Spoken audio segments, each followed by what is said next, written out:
Good morning, Christchurch. Great to be with you this morning and to be bringing you another devotional. Today we're going to be turning to John chapter 21, and I'm going to be reading from verse 4 through to verses 9. At this stage, something interesting has happened.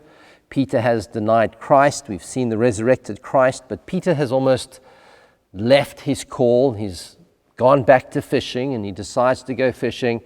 And it's in this place where he is fishing that he encounters Jesus. We'll pick it up verse 4. It says, early in the morning, Jesus stood at the shore, but the disciples did not realize that it was Jesus. He called out to them, "Friends, haven't you any fish?" "No," they answered. He said, "Throw your net on the right side of the boat, and you will find some." When they did, they were unable to haul the net in because of the large number of fish. Then the disciple whom Jesus loved said to Peter, "It is the Lord." As soon as Simon Peter heard him say, "It is the Lord," he wrapped his outer garment around him, for he had taken it off, jumped into the water. The other disciples followed in the boat, towing the net full of fish, for they were not far from shore, about 100 yards. When they landed, they saw a fire of burning coals there with fish on it and some bread. It's a great passage of Scripture, and it reminds us of Luke chapter 5, where something similar happened. In Luke chapter 5, they encountered Jesus, some might say for the first time, some might say they'd known him before that. But in Luke chapter 5, there is a similar situation where Jesus actually is invited into their boat, says to Peter, "Throw the net in." Peter says, "We fished all night and we caught nothing." And he says, "Give it a shot." And at that moment, something happens in Peter's life as they catch this huge catch of fish and they bring it into the boat, taking it ashore. Here we see the same thing.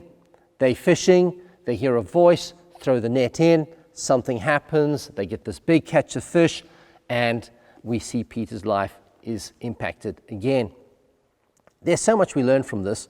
The one thing that is so powerful is that Jesus comes to us.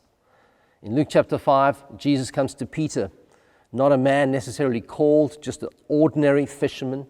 There's nothing to qualify him, nothing that makes him stand out above the others, just an ordinary fisherman who is doing what he does best, fishing, and Jesus comes to him. He meets him, something happens, his life is impacted, and Peter leaves that moment with purpose, something instilled deep inside of him. His life is changed. In John chapter 21, he has walked with Jesus, he knows Jesus, yet he has departed from him. In fact, he's betrayed him. And Peter's wrestling with a sense of, am I good enough for Jesus? And again, Jesus comes to him and he meets with him and he impacts his life and he instills purpose into his life. There's something we get from this, no matter where you are in life. Sometimes you might feel like a failure. Sometimes you might feel like you let Jesus down. Sometimes you might feel like you're insignificant. You might feel like you're not really special. My encouragement to you today is this: Jesus comes to you.